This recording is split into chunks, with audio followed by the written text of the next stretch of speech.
Hi, I'm Imara Jones, and welcome to Lives at Stake, a series of monthly discussions about critical issues facing transgender and gender nonconforming communities across the United States. Lives at Stake is a co-production of my project Translash and WNYC's The Greene Space.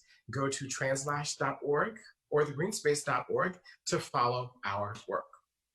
I wanted to start out today's show with a giant thank you to everyone for helping to make the launch of my new podcast, the Translash podcast, a success last week.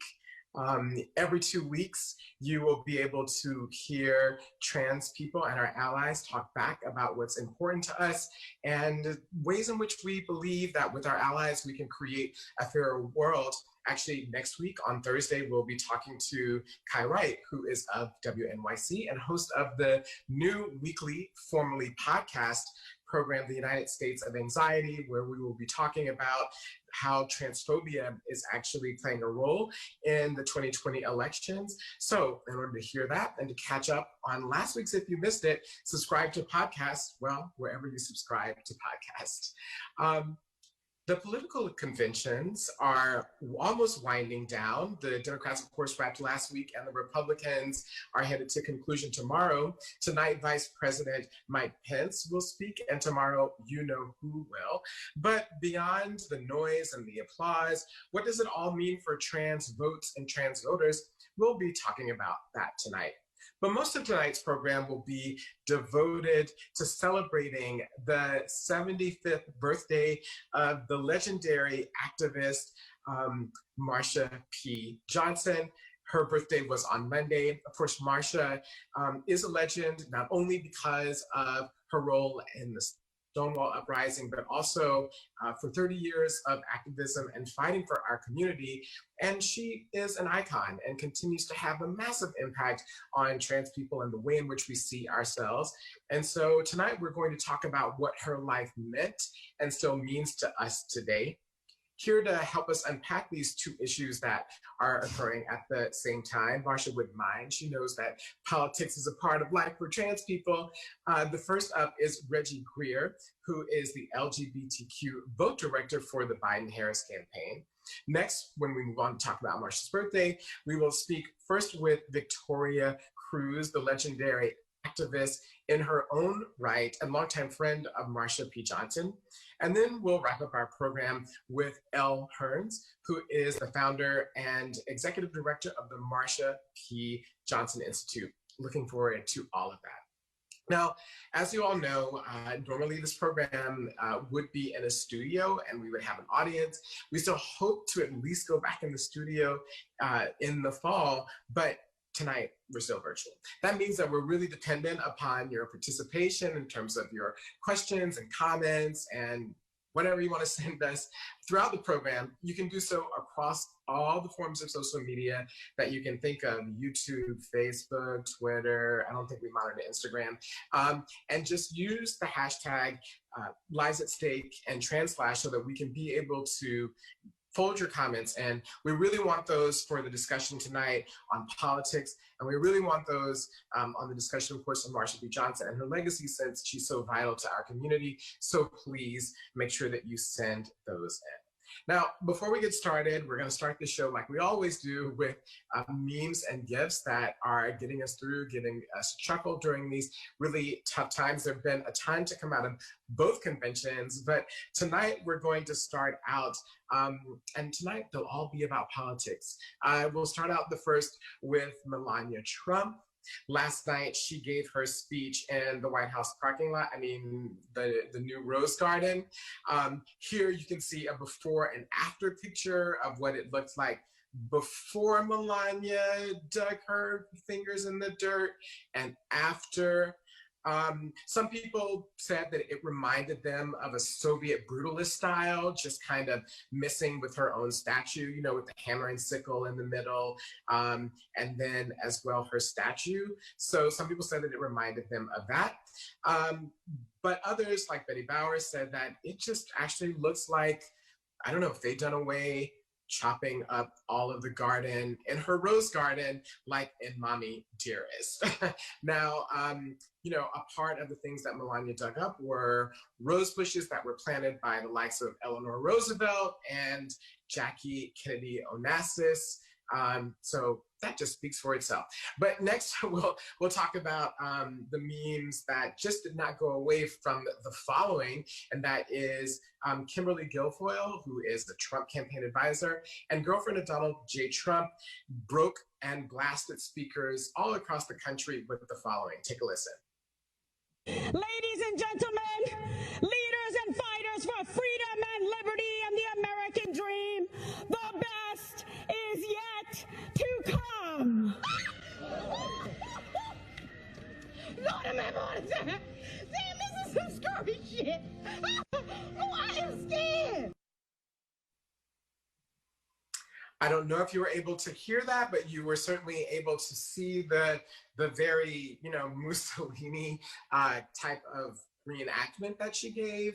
And it was really, really, really loud. Some people thought that her impression was, not impression, but I guess her performance was that of similar to Ursula, the Disney character who transformed and did things. It did seem like she was trying to cast lightning, Kimberly Guilfoyle. But other people thought that maybe instead of Ursula, what Kimberly was actually doing was just reenacting the painting The Scream, which someone animated. I actually think this is an accurate depiction of what actually happened when she was speaking. So we have 2 more nights. Let's see what memes and gifts come out of those. One can only imagine. Well, with that, let's dive into our program. Our first guest up today is Reggie Greer, who is the LGBTQ plus voting director for the Biden-Harris campaign. Before that, Reggie had a whole host of other posts, including at the Victory Institute, where they were a constituent engagement director, and before that in the Obama administration. So Reggie, thank you for joining us tonight to talk about what the Democrats might have in store for trans and gender nonconforming people if elected. Thank you so much. Imara, thank you so much for having me. Thank you. Well, first of all, you're looking awfully rested, after the convention last week. What's going on? I mean, I expected you to be shattered. I mean, but look at you. I don't know. Well, thank you for the compliment. I certainly don't feel rested.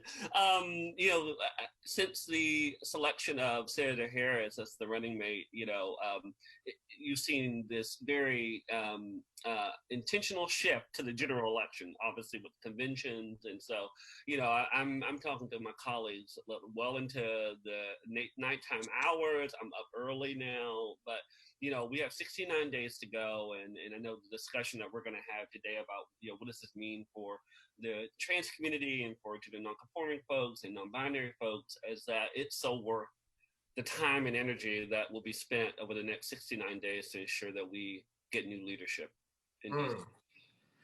All right, so with that, let's get down to business. So let's assume that we all know, as we spent a lot of time on this program talking about the ways in which the Trump administration has so far spent targeting trans people, whether it be in education, access to healthcare, in the military, job, a whole host of things. So let's just assume that, and let's not spend a lot of time, going into that record. Answer people in our audience who would ask you, why should I support a Biden-Harris ticket? What is that going to do for me that's not being done now? Absolutely, Amar, and I'm actually glad to start here because I would love for people to think about how we can come together to shape the future. I think we spend so much time talking about what has happened to our communities and what's happening to our communities that we don't get a chance to explore how exciting it will be when our people are at important decision-making tables again and are really fighting for a future that we all can be proud of. But for Vice President Biden and for Senator Harris, the first place I start is that they see people. They see people no matter who you are, no matter where you come from. So for people who are trans and people who are gender nonconforming, for the entire LGBTQ plus community, especially those who are marginalized, Vice President Biden has made it clear that he wants to fight for our entire community. In order to create policies that are equitable and that are fair and that lift people out, lift people up rather, and really sort of get to the root causes of some of the issues that we face, you have to see people. And you know, if I may go back to what has happened over the past 3.5 years, and what is happening this week, is that the Republicans are attempting to use our communities to distract from the fact that they've spent the 3.5 years discriminating and really sort of pushing our communities back into pushing our communities away from important decision-making tables, by getting people to think that the Trump's Republican Party isn't as transphobic or isn't as homophobic as we all know it is. Then somehow voters from all stripes and then say, okay, well, maybe I can hold my nose and vote for them again. But let me be clear, another 4 years of the Trump-Pence administration would be disastrous for LGBTQ people, especially for trans people. And you outlined all the ways in which they've attacked our community. And Vice President Biden has said, you know, first, that trans issues are the civil rights issues of our time, you know, thus really doubling down on his commitment to not only bringing trans issues to the forefront, but ensuring that people who look like us are at the table to be able to create the policies that we know need to be created to move us forward, to reinstate trans service members, to ensure trans people can get the health care that they deserve, to ensure that trans kids are protected again, and you know, can use the facilities that match their gender identity, and so forth and so on. So, you know, it is cliche to say, but I think it's absolutely appropriate to say that our lives are at stake. And I know we're celebrating Marsha P. Johnston and her birthday, and she had a famous quote. She said that, you know, until, you know, there's no, and I'm paraphrasing here, but there's no, we can't celebrate until all of our people are free. And again, I'm apologies for not getting that quote right. But she's absolutely right. She was right then. She's right now. Her legacy and her words are timeless. And in order for us to ensure that we can all walk into a future together that is fair, that is worth celebrating, we have to make sure that we're fighting for everybody. And that certainly includes everyone in our community. Yeah, I think that's right. I think the quote is, there's no pride for some of us until there's equality for all of us, something like that. I think it's something like that. But yes, now I'm paraphrasing. So you listed a whole host of things in there. Equal access to healthcare, being able to have access to the restrooms that match gender identity, overturning the military ban, and others. What do you think is the main policy affecting trans and gender nonconforming people that the Obama administration would say, here are all the things that we want to do, but this is the thing that if we do this, we think it'll make a big difference in the lives of trans people? What would that be? Absolutely. Well, forgive me, I'm going to answer this in two things, rather. I think that first and foremost, you think about the epidemic of violence against trans people, and especially trans women of color, and the power of the federal government to actually do something. And I think that, you know, the reason why you hear people say, you know, I don't think it's worth voting, or I don't think my vote matters, is because they don't, intentionally so, anti-LGBTQ folks have intentionally gotten people to see government at its worst, and to really embrace or always see the dysfunction.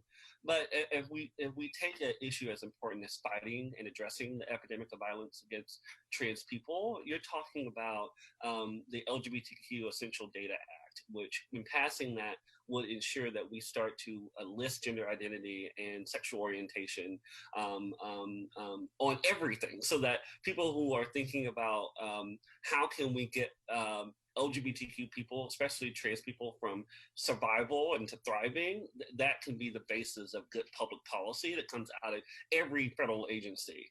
So having the White House direct federal agencies to really embrace that act once it's passed into law, which is why it's so important to ensure President Biden has a Congress that he can work with on a whole host of issues. The Equality Act being another big piece of legislation that would enshrine anti-discriminatory policies into the law, so that we are protected and are able to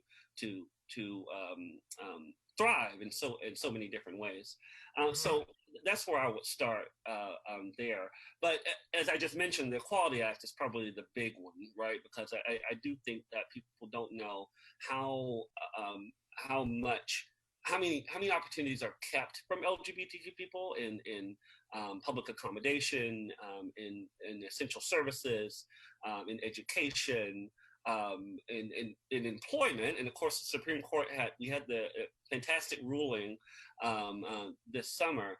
But thinking about the ways in which LGBTQ people are discriminated against, and then understanding that trans people and people who are gender nonconforming are disproportionately impacted by the levels of discrimination in our country, that passing that piece of law would immediately improve the lives of trans people. So, getting out there and working hard over the next 69 days means that we can take a law that's right now languishing on the desk of Mitch McConnell, who could care less, like Donald Trump and Mike Pence, about not only trans people, but Black people and brown people and immigrants and women, keeping policies away from us that they know would benefit our lives.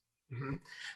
And just for people who don't know, the Equality Act would essentially write into civil rights law trans people to make sure that we were barred from discrimination in almost every area of life that you can think of. So that's the Equality Act. So there are a lot of people in our community, and what would you say to people who are skeptical about the mixed record, is a fair way to put it, of Senator Harris on trans issues, specifically as it relates to the provision of healthcare and transition services to trans women who were in California prisons? What would you say to trans people that have reservation about that, given that the issue of incarceration and also its parallel one, which is sex work decriminalization, but let's just stick to the incarceration side of the ledger, is a major concern of our community? What would you say to those people? Oh, absolutely. And well, first and foremost, I think that this entire campaign has been so appreciative of people who come forward to speak their truth in their minds. I mean, you can't build a good government until you are able to celebrate, understand, embrace, listen to people's lived experiences, and then understanding the folks that you need to go further and find and understand, what are they going through? So let me, unequivocally say that Senator Harris completely supports all the essential services that incarcerated trans folks and incarcerated LGBTQ people in general would need to live and to exist. Whether they are incarcerated or not, that's a right that people are entitled to. And so when you think about the law, and I know that it is hard to always know people's intention versus what happens, and I think it's always worth talking about, right? But I would say that Senator Harris has spent her entire career, and same with the vice president, in truly understanding what needs to happen, even if that means that after something happens, that it's worth going back and trying to rewrite memos and update codes and update policies and fight to change the law from within. And that's exactly what Senator Harris did even after some of the incidents that happened in California. So she has been a champion for LGBTQ rights her entire public career, and I know she and Vice President Biden, if elected, will be the most pro-equality ticket in the White House, and will take that intention and make the right laws and policies a reality as a result. Yeah, so I think what we'll just say is that regardless of the opinion of what happened in the past, what you're saying is that going forward, that there is some increased sensitivity and openness around these particular issues and the need to make sure that they're addressed in a different way. It's just distilling what you mentioned right there. Yeah. And lastly, I'm wondering whether or not this campaign and trying to expand the tent so that we don't end up in the situation, or the country doesn't end up in the situation as it did in the last time, with essentially 70,000 people in 3 states deciding the election. If the campaign will or will not be speaking, either candidate will be speaking kind of in a full-throated way about some of the issues that you spoke about and the policies that you spoke about. I understand that what you have outlined is what is the position of the administration, but I also think that what a lot of people feel is that there hasn't been a lot of moral leadership in the country around trans people and trans issues. And I'm wondering if either candidate is planning on showing that over the next 69 days in a way that we haven't seen yet. Oh, absolutely. Imara, I think that's, I've really enjoyed speaking with you tonight. And I think that's actually a great place to sort of center our conversation. Is, in this virtual campaign reality, you get fewer opportunities to talk about any issue, which I think that has made this entire time really interesting. But throughout Pride Month, the Vice President and Dr. Biden were out there talking to different communities virtually, different pride parades, about how important it is to fight for trans issues and fight for trans people and fight for LGBTQ equality. And it was such, I think, from a personal standpoint, such a pleasure to be a gay Black man with a disability right after the murder of George Floyd, sort of in a moment where even it was some days hard to understand what's happening to our country, to know you had these these leaders, and we hadn't been fortunate enough to welcome Senator Harris yet to the campaign, but to know that they were out there caring and willing to sort of listen to not only the queer people on the campaign, but the Black and brown folks in the campaign who were telling them that we needed to exhibit the kind of leadership that going forward.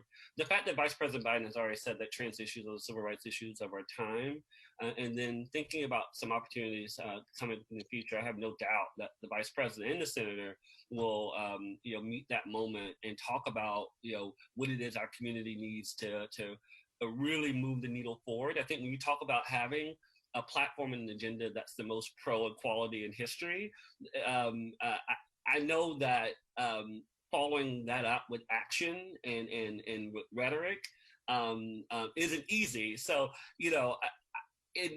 from my vantage point, my position, to be able to say that even knows that, tells me that we have 2 leaders in Joe Biden and Kamala Harris who are willing to back that up with action. And that makes my job really exciting, because then I'm listening to people that I admire from our community, activists and advocates, who are saying, Reggie, here's what's happening in the community. I know I'm going to remind you of it. And here's the data, and here are the stories. And taking that back to the Vice President and the Senator to have them say, let's do something, I think it's really exhilarating to know, especially in contrast to what we have right now. Right. To people who don't even see us. Right. Well, I think that that's important, and I appreciate that. I think that the Vice President may have said that in 2014 at the time of Laverne Cox appearing on the cover of Time magazine. And I think that the question would remain from our community about just making sure that there's more leadership over the next 69 days as well. Well, I want to thank you so much for joining us tonight. I really appreciate you taking the time. There's lots of things and places that you have to do to try to get to where you want to be on November the 3rd. We will provide a link to the LGBTQ platform and policies of the Biden administration that is in our chat. Actually, someone asked a question about what are the policies that the administration would put forth. Not only did you answer that earlier, but that is in the chat. So please go there and look at that. Reggie, again, thank you so much. And we're wishing both candidates safe times on the campaign trail. Thank you so much for joining us. Thank you, and congratulations for all that you've achieved, and I'm just so proud of the new podcast, and thank you again for having me. Thank you so much. Thank you. That was Reggie Greer, who is the LGBTQ plus vote coordinator and educator and director, kind of everything on the Biden-Harris campaign. You're looking at Lives at Stake. Please know that our plan tonight was to have Reggie, who you just heard from, and someone from the Republican National Committee or the Trump campaign come on to speak about what their positions are on trans issues and where they stand. After repeated attempts at outreach, we have yet to hear back. You're watching Lives at Stake. Next up is a conversation that I had with the legendary activist in her own right, Victoria Cruz, about her legendary friend, Marsha P. Johnson. That's coming up right now. 2020 has been a rough year, but it's not all bad. We're still here to witness the 75th anniversary of the birth of Marsha P. Johnson, which occurred on Monday. The legendary organizer is an icon in our community to so many here in the United States and around the world. From her role at Stonewall, to her activism, to her performance art, she continues to inspire so many. But she was a real person. That's why I'm thrilled to be joined today by Victoria Cruz, who is a legendary activist in her own right, an anti-violence advocate, and a longtime friend of Marsha P. Johnson. Her pursuit of justice for her friend Marsha P. Johnson is the subject of the Netflix documentary, The Death and Life of Marsha P. Johnson. Victoria, thank you so much for taking the time to join us today. I'm so deeply grateful. Thank you for having me, and thank you for having this icon memorized in such a way that we need to know more about her. Thank you so much. Yeah, what's been so great about this week is there have been so many remembrances of her online, there was a big rally. So it's big, but it needs to be way bigger. And that's why we're so happy to talk to you. I'm wondering if you could just take us back to, early 70s, mid 70s, New York. Can you just tell us about your friend, Marsha P. Johnson? What would be the first thing that we would notice about her if we saw her, and what drew you to her as a friend? Well, Marsha was ahead of her time. At the time, during the 60s and early 70s, it was like unheard of having trans women. As a matter of fact, the word trans didn't exist at the time. They were calling them transsexuals or things like that. Names that did not pertain to how we identified. And she was ahead of her time. She dressed the way she wanted to dress, whether it was male or female, but she considered herself female. Actually, if you saw the movie, Randy Wicker presented her as a saint. To me, she was the Rosa Parks of our movement, and a saint also because Marsha was very giving, very friendly, very open, didn't want violence or trouble. She was a peacemaker, but she knew what the prize was. People would say, oh, she's kind of ditzy or she's got mental health. No. Marsha knew what she wanted and how to get it. What do you think inspired her to be able to be ahead of her time? That type of that's kind of more than courage. You have to be motivated by something that is even bigger than yourself to stand out like that and to face all that she faced at that time. What do you think drove her to express herself as herself? She was herself, and nobody could take that away from her. Meeting Sylvia, who was exactly the opposite. Well, Marcia was very friendly, very outgoing, very giving.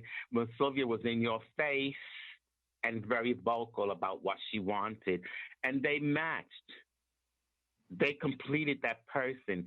Marcia was always herself. She didn't care whether she had a blonde wig, a gown on with sneakers, and she just dressed the way she wanted to dress. She wanted to be herself and was comfortable at it. She would get up on the train to New York City as a man, and when she got over there on the Christopher Street station, she was Marcia. She got dressed on the train, and people found that odd, but she did what she wanted to do. Yeah, it's so interesting because I heard a 19-year-old the other day say a very similar thing, that they have a similar experience. It's so interesting that in so many ways that that seems like a long time ago for so many, but the experiences that she had, that you all had in your life, is still being lived out by a lot of young people. So it's a long time ago, but it's also still very now. Yeah, that's true. Back then, it was against the law to get dressed up in women's clothes. You were arrested, you were taken in prison, Wow. You were taken to jail, and when you went to court, they would drop the cases, but you spend the night in jail and in horrible conditions also, because you were made fun at, you were hit, you were mocked, you were belittled. You weren't considered a person. I'm wondering what do you think? So in some ways, we're talking about the ways in which things are the same experientially for some people, but how dramatically they've changed in terms of the example that you just gave us right now. I'm wondering if Marcia was here, what do you think that she would think about where we are and what's happened since 1970s New York being trans in 1970s New York? What do you think she would make of right now? She would be very upset that we've won many battles and many legal rights for our community, but at the same time, transgender rights in our community have not been fulfilled. We're still treated as a second-class citizen or at the bottom of the barrel in the community. Yeah, and still, killed at a really epic rate. Aside from where we are in the community, what do you think that she would think of the way that people see her now, the way in which, as you say, she's portrayed as a saint, the fact that there have been documentaries about her and movies about her and people do art about her and there's an institute that's named after her. What do you think that she would think about how people see her now? She would be very honored, and at the same time, she would be humbled that we think so much of her, but she was a trailblazer at the time that, we needed trailblazers like her and Sylvia. Yeah. Yeah, I mean, that would be, I sometimes hope that somewhere she knows that she is seen that way. All these years later, you still have so much love for her. It's so apparent, and that love is profound, and that your love for your friends has propelled you to seek justice in her death and how she died. And I'm wondering if you can just tell us about, for you, Victoria, as a person who knows her, as her friend, what that looks like. What does justice for you look like in the death of Marsha P. Johnson? Well, justice for Marsha would be giving us our human rights. Transgender rights are human rights. Okay, it happened such a long time ago, and justice as far as people being held accountable for what happened to her, 25 some of the people who have committed maybe that crime, because she was murdered, maybe they are no longer with us. So justice would mean giving us human rights. Transgender rights are only human rights, not only civil rights, but human rights. And we need to have that. And we're losing that in this country, especially with who's in the White House now. 100%. Yeah. I can give you an example of Marcia. You know, like people said, oh, she's kind of ditzy mental health. No. But she knew what she wanted, and she did it in a way subtle, but comical. She was wonderful. You wanted to be around her. Because she would say right now, like, for instance, you know, this draft dodger in the White House, 5 times, heel spurs. He claimed that he couldn't go into the service. Well, Marcia would say, well, what kind of heels was he wearing? And then Sylvia, who was outspoken and in your face, she would say, well, I heard he likes to get slapped and peed on, so it must have been a cheap pair of spikes. You know, that's the way they complimented each other. Yeah, I heard this in speaking about their complementarity, these two legends. I heard, I saw this tape from Sylvia, who said that she often suffered tremendous bouts of depression, deep depression, where she couldn't get out of bed for days. And that the only person who was able to pull her out of bed, the only person that she would answer the door when they knocked, trying to figure out what happened to her, was Marcia. Yes. You know, like after that fiasco at Washington Square Park on 73, where Sylvia was booed off stage for only doing the right thing and wanting the help from the community, she felt that the community just abandoned her. And she went home and slashed herself. If it wasn't for Marcia, Sylvia would have not been with us. Because Sylvia slashed her wrist, and it was Marcia who found her and took her to the hospital. Wow. They had a love affair as sisters and complimented each other as friends. Well, that's a lesson for all of us. What you're talking about is 1973 at the end of the Gay Rights March, or the Gay Rights Rally in Washington Square Park. Washington Square Park, where that was the moment when trans women were pushed out of the LGBTQ movement, when Sylvia Rivera was booed off the stage, and they no longer really allowed trans women to have a role in that. I'm just letting our audience know about that.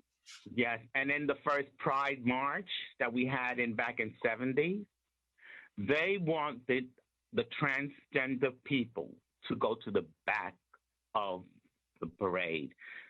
Sylvia, Marcia, and all of us said, no, we are not. We fought for this right, and we're going. Well, what happened was ultimately that we gathered throughout the whole entire parade. We didn't have a trans contingent. We had all the girls were all over the place because we would not go to the back like they wanted us to march. Well, that's the kind of prides we need to have on from now on, is to be all over the place and not segregated. Lastly, I'm just wondering if you could tell us, what do you think would be Marcia's advice to now what would be her trans children and now trans grandchildren? What do you think would be her advice to those who have come after her? Like she said in the movie, like she says all the time, we have to be good to one another. We have to take care of one another. During that time, Marcia would receive her grant from public assistance on Friday. By Monday, she had no money. Do you know what she did with that money? She bought food. She bought clothing for those who need it. So did Sylvia. And we have to take care of one another. We have to stop this bickering between one another, who's prettier, who's got bigger breasts, who's got bigger this, who's got more hair. We have to stop that and take care of one another as human beings, as sisters and brothers. She said that herself. We have to take care of one another. We have to be good to one another. We have to support one another. When Sylvia was passing away, she asked me, please try to keep the community together. And I have tried, but it's not easy. there's always somebody in the audience who's going to disrupt it and try to take over. If they put that energy into studying unity, you know how far we would have gotten so far? But we're not practicing unity. Right now, you got these corporations coming out once a year, marching in the gay pride movement with their boys' toys, and not how do you call it? Not giving jobs. You have these banks, these corporations, not giving jobs to women of color, trans women of color. Yet they show up once a year with their boy toys and these marching in the parade. No, put your money where your mouth is, not once a year. Give us a job. Give us medical coverage where we don't have to depend on the government to support us in our medical needs. Well, on that note of unity and guiding us to come together and for us to not be used as tokens, but to make sure that we are able to have our rightful place in society and get the things that we're owed. I want to end this interview. I think it's a great place to bring to a close this conversation. I could keep talking to you for the rest of the hour, but I unfortunately can't. But I want to just thank you again for joining us and to communicate, I know on behalf of our community, that we thank you personally and we honor you. And we honor you for fighting for the memory of your friend, your sister friend, Marsha P. Johnson. Thank you so much, Victoria. Thank you so much for having me and letting me express my views on this subject. But we need to keep the community together because there's power in numbers. And we have the numbers. There's power. There's power in numbers. That was, and still is very much so, Victoria Cruz, the legendary activist in her own right, longtime anti-violence activist, and friend of Marsha P. Johnson. This is Lives at Stake. We'll be right back. I hope that you got as much out of Victoria's comments as I did when I spoke to her earlier today. They were, her words and her stories and her spirit and her energy are a gift. They are a balm. They gave so much insight into Marsha P. Johnson and why she is the legend that she is and why she is the icon that she is. And I hope that it touched you as well. You know, we got several comments, so many comments during this piece, various people thanking us for doing this segment, thanking Victoria, marveling at the incredible photos. So thanks to our tech team who did that and everyone who did that. We also want to acknowledge the presence of Rua Masri, who is with the MPJ, Marsha P. Johnson fan club, as well as Be Future Tonight, and other people who've tuned in to hear stories from people like Victoria who knew Marsha P. Johnson and all that she represented. So thank you all for tuning into that, but we're not finished celebrating her birthday just yet. Right now, we want to turn to an activist and groundbreaking activist herself, Elle Hearns, who is the founder and the executive director of the Marsha P. Johnson Institute, about the way in which Marsha P. Johnson's legacy continues to impact us in a variety of ways.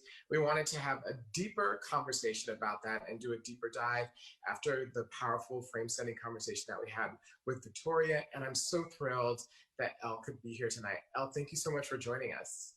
Thank you so much for having me. I'm honored to be here, Imara. Congratulations to you and all of your success. I'm so excited to see you here. So thank you for having me. Thank you. Thank you. We should also note that you are in the recent Vanity Fair magazine with a piece and a feature. On the cover is Breonna Taylor, but it's inside Unpacking Leading Activists Right Now and those who are helping to take us to a brighter future. And so we want people to go pick that up and to hear your words and to see your incredible picture. I mean, that's what you call a headshot. But first of all, before we talk more about the specific aspects of the way in which we continue to live out Marsha P. Johnson's legacy, I'm wondering if you can just tell us a little bit about literally the Marsha P. Johnson Institute. What is it, and what does the Marsha P. Johnson Institute do? Absolutely.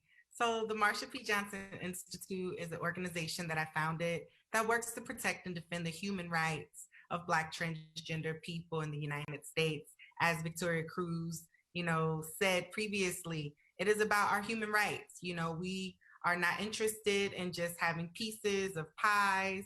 We want our full dignity recognized and honored.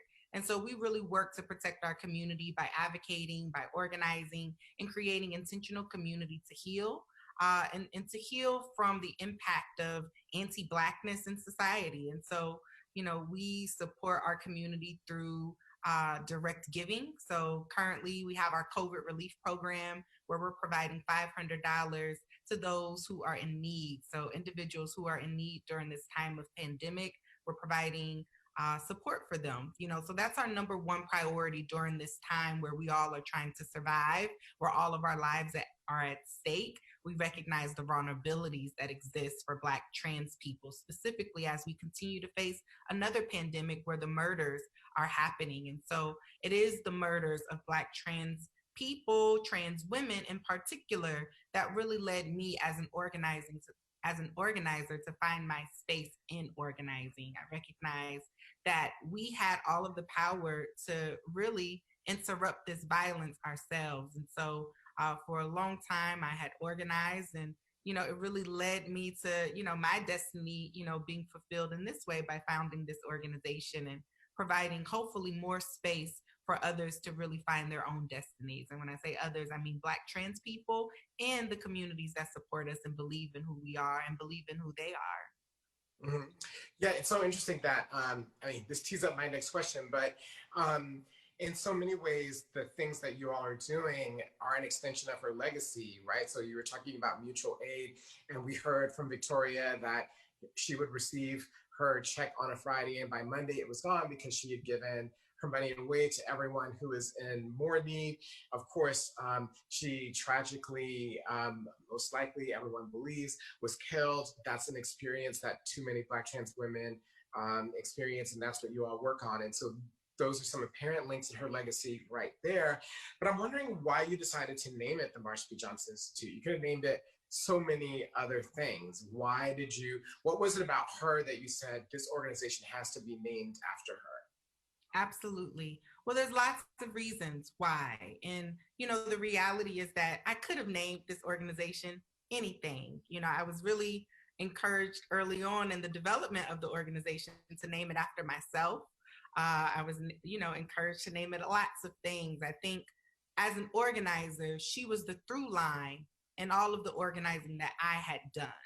And so whether it was in the LGBT space or in the Black organizing space, she was a constant reference for people. But what I recognized is that the reference point was one that was very exploitative.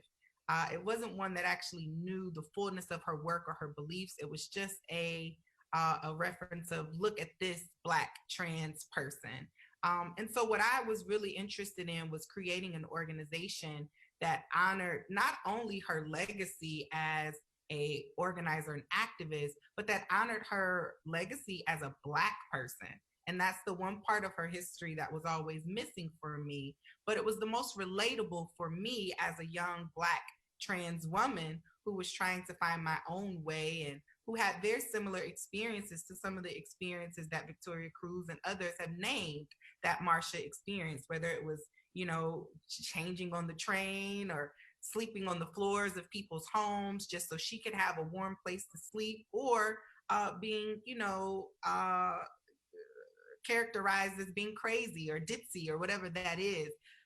It was an experience that Marcia had that I found myself consistently having in life, but also in movement spaces. So, Marcia being told to go to the back of the march is something that I certainly experienced as an organizer in one of the most formidable movements of our time. And so it was Marcia's legacy that really encouraged me to continue. I looked at Marcia and I said, well, there's no reason why I have to quit or get behind anybody because she's always led us, even when she wasn't with us. So I felt like the most honorable thing for me to do for our movement was to give us a place of reference to go back to so that we could actually move forward. And, part of the reason why we're still doing some of the things that Marsha introduced to us so many years ago is because the mission was never completed. And so it calls for us to return to the origin of our attempts at liberation, to really continue to create these pathways that support our people finding their way. And so ultimately, that's why it's named after Marsha P. Johnson. It's been an incredible honor to create and produce a space in which young Black trans people will now have as a reference for their very Black trans experiences, so that they don't have to reference white people or the Democratic Party or the LGBT movement or cis people to teach them and to show them that Black trans people have been making a way out of no way, and our liberation is actually on the horizon because we're leading and we're demanding it. Yeah. What do you think? That was really comprehensive and beautiful, and echoed some of the things, many of the things that Victoria mentioned. I'm wondering why you think, outside of your own personal experience, which now has become an institute, do you think that she continues to inspire us to this day across activism and art? There are marches. Anytime there's a gathering of us, there is usually some sort of picture or representation of Marsha. What do you think about it, about her, that still stands out and is so appealing to so many people across our community? Well, I think one of the hard realities of this is she's no longer alive. And there's something about ancestors and the idea of excellence in death. And we have not found a space to separate those two so that we can actually be that joyous, engaged, and encouraged by the living, amongst us as Black trans people. So I'll just say that. I think that Marsha P. Johnson is someone that we all can see ourselves in. She's very relatable. My favorite quote from Marsha is, I might be crazy, but that don't make me wrong.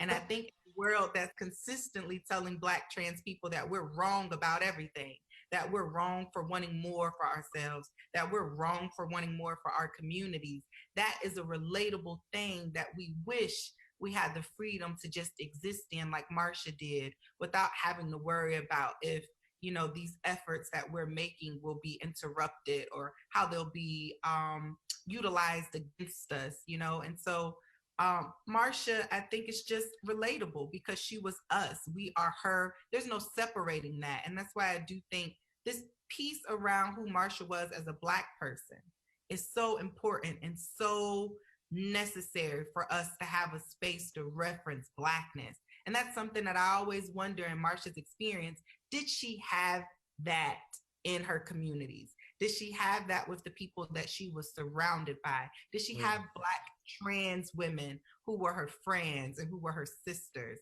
She often cared for everybody. And I think that's one of the ways that Black women, Black trans women, are expected to be in community with others. But who's there for us, who's picking us up, who's lifting us up, who's came for us is always an afterthought. And so because Marsha was such a giver, I think that is one of the main reasons why we all relate to her, is because we've all given so much to stay alive and to be here. I think also Marsha was culturally leaps and bounds ahead of people. And that is one of the things that I think makes her a mainstay in what you see at marches. You see people with flowers in their hair, and before the 1970s, Marsha was already ahead of the curve with Pepsi can. Like she was a pop culture icon in a way that I don't think we make those connections or understand. I think if Marsha's skin might have been a little lighter, maybe we'd recognize her, as being an icon. Maybe if she was a little more palatable to the eye as a woman, maybe, we would recognize her efforts. But, I say all honor, Marcia was an icon and she was brilliant. She was a brilliant organizer. You know, even just hearing Victoria Cruz talk about the differences between her and Sylvia, you know, I think Black trans women have to navigate spaces very differently where anger can't actually be the foundation of our interactions with people. And so Right. I say all of that just to say, for many reasons, Marcia will always be at the forefront of who we relate to. Yeah, I think that you're on the icon piece. I think you're absolutely right. She was an icon at the time. You know, Yeah. Andy Warhol saw her and was captivated by her. I saw last year I knew that he had taken pictures of her, but I went to the Warhol exhibit and I didn't know how many pictures he had taken of her and how many drawings and paintings that he had done of her and how he was totally captivated by her. And in her time, she was an icon. I think that's a really important point. We've spoken about this about Marsha P. Johnson to us here in the U.S., but someone asked a really important and interesting question, which is, what are the ways that people outside of the United States, this is from Kat, I think this may be Kat from Zimbabwe, who I know, but if it's, regardless of who it is, they ask how people outside of the U.S. can access Marsha P. Johnson and her platforms and ideas. What are kind of the opportunities for people outside of the U.S. to engage in her legacy? Yeah, absolutely. I mean, one of the beautiful things about the Marsha P. Johnson Institute is we've really created a digital community. You know, our social media has really served as a backdrop or as a community space for those who are looking to understand more about Marsha, but who are also looking to understand more about movement. And things about our organization is that our movement is continuing. You know, we've seen so many efforts over the last 90 days from Black trans people who are leading uprisings, who are leading actions, who are leading conversations, who are leading culture. And, you know, I say that to just say that the Marsha P. Johnson Institute is a great stop to learn about Marsha, but to also learn more about the ways that you can contribute to our movement and be a part of it. Well, Elle, thank you so much for joining us tonight. We know that your cup runneth over right now with all of the things that are happening, and just really appreciate you taking the time from the busy operations of her namesake organization to celebrate the birthday of Marsha P. Johnson. Thank you so much. No, it's an honor. Thanks so much, Imara, and I'm looking forward to doing this again. Thank you. Yes, thank you. That is Elle Hearns, who is a groundbreaking organizer in her own right and the founder and executive director of the Marsha P. Johnson Institute.